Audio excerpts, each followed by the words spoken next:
Hello प्यारे बच्चों, आज हम वार्षिक परीक्षा सत्र 2024-25 विषय हिंदी प्रथम भाषा कक्षा 8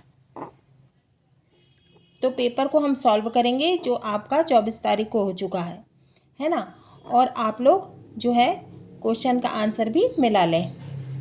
सॉल्यूशन निर्देश सही विकल्प चुनकर लिखिए। प्रत्येक प्रश्न के लिए 1 अंक निर्धारित है। प्रश्न 1, मीरा को कौन सा धन प्राप्त हो गया था? ऑप्शन है ए महल का, बी सोना चांदी, सी राम रतन, डी हीरे जवाहरात। इसका सही उत्तर है सी राम रतन। प्रश्न 2, श्री कृष्ण और सुदामा ने कहाँ शिक्षा प्राप्त की थी? ऑप्शन है ए चित्रकूट, बी उज्जैनी, सी महेश्वर, डी त्रिपुरी।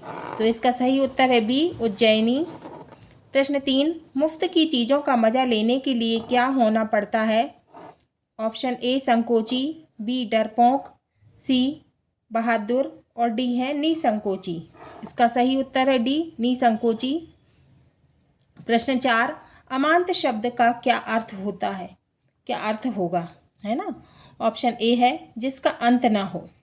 जिसका अंत ना हो क्या होगा? वो अनंत, है ना। बी अमन प्रदान करने वाला, सी अमावस्या को समाप्त होने वाला, है ना। और डी आत्मा को सुख देने वाला। तो इसका सही उत्तर क्या होगा? उत्तर सी अमावस्या को समाप्त होने वाला। हमने पाठ 9 संवत्सर में पढ़ा था ये, है ना, अमांत और पूर्णिमांत। प्रश्न 5, श्रुति ईमानदार और प्रभावशाली भी है, यह किस प्रकार का वाक्य है? ऑप्शन ए है साधारण वाक्य, बी मिश्र वाक्य, सी अपूर्ण वाक्य और डी संयुक्त वाक्य। तो इसका सही उत्तर क्या होगा? डी संयुक्त वाक्य। अब है रिक्त स्थान 6 से 10। निर्देश नीचे दिए गए रिक्त स्थान की पूर्ति कीजिए। प्रत्येक प्रश्न के लिए 1 अंक निर्धारित है। अब प्रश्न 6, दौलत पाए न कीजिए सपने में अभिमान। तो रिक्त स्थान में क्या आएगा? अभिमान। प्रश्न 7, आर्यों के प्राचीनतम ग्रंथ हैं, क्या है? वेद, है ना। 4 वेद थे, ऋग्वेद, यजुर्वेद, सामवेद और अथर्ववेद, है ना। तो आर्यों के प्राचीनतम ग्रंथ हैं, रिक्त स्थान में आएगा वेद। प्रश्न 8, बिरसा मुंडा के कारण ओझा लोगों का काम चौपट हो गया, रिक्त स्थान में आएगा बिरसा मुंडा। प्रश्न 9, भगवान परशुराम के पितामह कौन थे? महर्षि ऋचिक। कौन थे? महर्षि ऋचिक। तो रिक्त स्थान में आएगा ऋचिक। प्रश्न 10, नीति में एक प्रत्यय जोड़ने पर क्या हो जाएगा? नैतिक।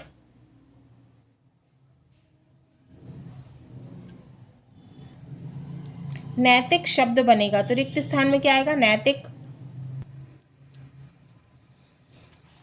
अति लघु उत्तरीय प्रश्न, प्रश्न 11 से 16। निर्देश नीचे दिए गए प्रश्नों के उत्तर एक शब्द वाक्य में लिखिए।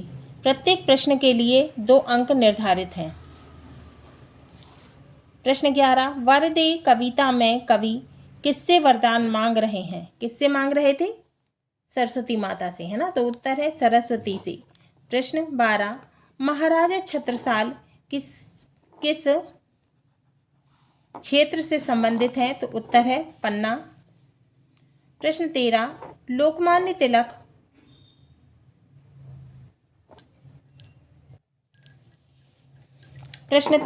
लोकमान्य तिलक ने कौन सा नारा दिया था? उत्तर है स्वराज्य मेरा जन्म सिद्ध अधिकार है, ये नारा दिया था ना। प्रश्न 14, लता मंगेशकर द्वारा गाए गए एक राष्ट्रभक्ति गीत के बोल मुखड़ा लिखिए। उत्तर है ए मेरे वतन के लोगों, है ना, जरा आंख में भर लो पानी, ये था ना राष्ट्रभक्ति गीत, ये है। प्रश्न 15, इन्होंने जन्म लेते ही भेड़ाघाट देखा है और भेड़ाघाट देखते देखते ही मिट जाएंगे, यह कथन किसके बारे में है? इसका उत्तर है संगमरमर की चट्टानों के लिए। प्रश्न 16, छंद रचना की जानकारी देने वाले शास्त्र को क्या कहते हैं? उसको कहते हैं पिंगल, है ना, पिंगल, एक शब्द में। उत्तर, छंद रचना की जानकारी देने वाले शास्त्र को पिंगल कहते हैं। अब है लघु उत्तरीय प्रश्न। निर्देश, नीचे दिए गए प्रश्नों के उत्तर 30 से 40 शब्दों में लिखिए। प्रत्येक प्रश्न के लिए 3 अंक निर्धारित हैं। प्रश्न 17, नव नभ नव विहग वृंद को नव पर नव स्वर दे पंक्ति के भाव स्पष्ट कीजिए। तो इसके भाव स्पष्ट करना है। उत्तर है भाव। कवि पुरानी रूढ़ियों और अंधविश्वास के पक्ष में नहीं है। वे राष्ट्र का सुदृढ़ रूप देखना चाहते हैं। वे माँ सरस्वती से कहते हैं, हे माँ, नई गति चाल अर्थात चाल को लयबद्ध कर दीजिए। पुराने ताल छंद नहीं चाहिए।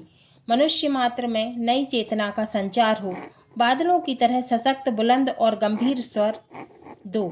नए गगन में विहार करने वाले पक्षियों को कोमल सुंदर पंख दो।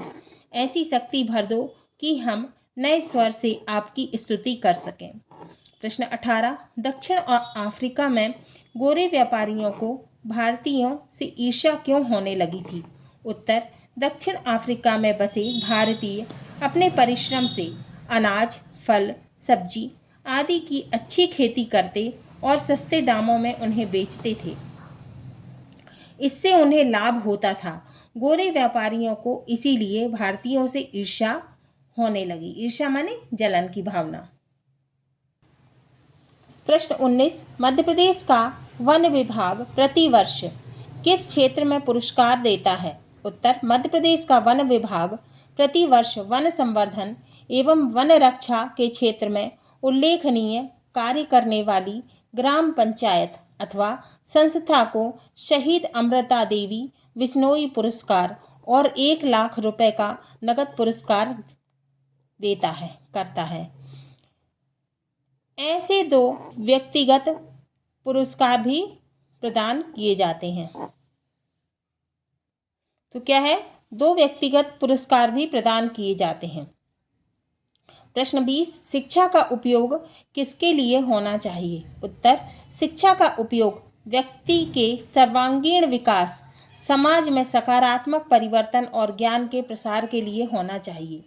प्रश्न 21, हृदय भर आना और कान भरना मुहावरों के अर्थ लिखकर वाक्य में प्रयोग कीजिए।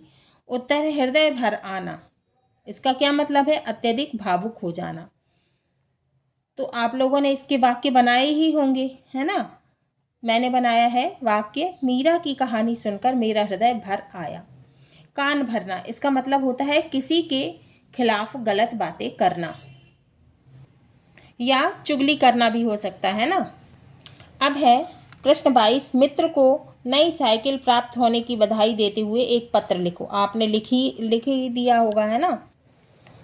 तो इसका उत्तर है, मैंने यहाँ लिखा है, प्रिय मित्र, मैं यहाँ कुशल पूर्वक हूँ। आशा करता हूँ कि तुम भी कुशल पूर्वक होगे। मुझे यह जानकर बहुत खुशी हुई कि तुम्हें नई साइकिल मिली है।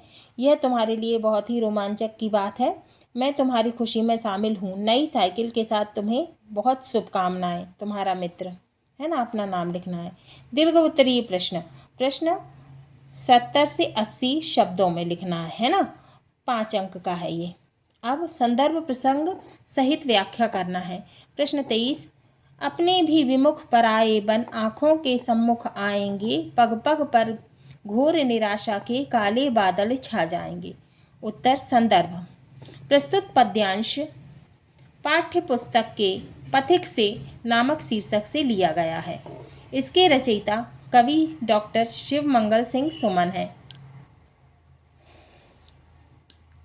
प्रसंग, प्रस्तुत पद्यांश द्वारा कवि ने यह संदेश बताया है कि जब तुम्हारे अपने भी परायों जैसा व्यवहार करेंगे तो निराश होकर अपना लक्ष्य मत भूलना। व्याख्या, कवि पथिक से कहते हैं कि हे पथिक, जब तुम्हारे अपने लोग भी तुम्हारे सामने पराये बनकर आएंगे, अर्थात तुमसे परायों जैसा व्यवहार करेंगे, जब कदम कदम पर अनेक कठिनाइयों का सामना करने से तुम्हें घोर निराशा रूपी बादल का सामना करना पड़ेगा। अब अथवा है, दोनों में से कोई एक करना है ना। रणभीरी सुन सुन विदा विदा, जब सैनिक पुलक रहे होंगे, हाथों में कुमकुम थाल लिए, जलकण कुछ ढुलक रहे होंगे। संदर्भ, संदर्भ पहले पद्यांश के समान है ना। तो अभी जो हमने किया है पहले पथिक से, है ना, उसी का है ये, उसी पाठ का है पद्यांश। तो उसी के जैसे हमें संदर्भ करना है। प्रसंग, इस पद्यांश में कवि ने सैनिकों के लिए कहा है, जब तुम्हें कर्तव्य और प्रेम में किसी एक को चुनना हो तो कर्तव्य को मत भूलना। व्याख्या, कवि इस पद्यांश में वीर सैनिकों को संबोधित करते हुए कहते हैं कि जब युद्ध के समय की बजने वाली ध्वनि को सुनकर सैनिक खुशी खुशी युद्ध भूमि के लिए निकलते हैं, तब उनके घरों में उनकी स्त्रियां हाथों में कुमकुम की थाली लेकर व आंखों में आंसू भरकर उन्हें विदा करती हैं। अब है प्रश्न 24। गद्यांश पढ़कर प्रश्नों के उत्तर दीजिए, है ना। तो ये किस पाठ का है? ये है अगर नाक ना होती, है ना। आपने ये पाठ पहले पढ़ा होगा। नाक शरीर का सबसे अधिक महत्वपूर्ण अंग है। अगर चित्त लेटकर देखे तो यह बात अपने आप सिद्ध हो जाएगी कि हाथ, पाँव, मुंह, कान, आँख आदि में सबसे ऊंचा स्थान नाक को ही प्राप्त है। यदि आँख आ जाए या चली जाए तो ऐसी स्थिति में काला चश्मा लगाया जा सकता है। कान कट फट जाए तो उसे कंटोपा पहनकर छुपाया जा सकता है। लेकिन अगर कहीं नाक कट जाए तो चेहरा रेगिस्तान की तरह सपाट अथवा चक्की सा नजर आता है। अब प्रश्न दिए हैं, हमको इसके उत्तर लिखना है इसमें से ढूंढकर, है ना। प्रश्न 1, शरीर का सबसे महत्वपूर्ण अंग कौन सा है? इसका उत्तर है नाक शरीर का सबसे महत्वपूर्ण अंग है। नाक शरीर का सबसे अधिक महत्वपूर्ण अंग है। दूसरा है काला चश्मा कब लगाया जाता है? उत्तर, यदि आँख आ जाए या चली जाए तो ऐसी स्थिति में काला चश्मा लगाया जा सकता है। फिर यदि आँख आ जाए या चली जाए तो ऐसी स्थिति में काला चश्मा लगाया जा सकता है।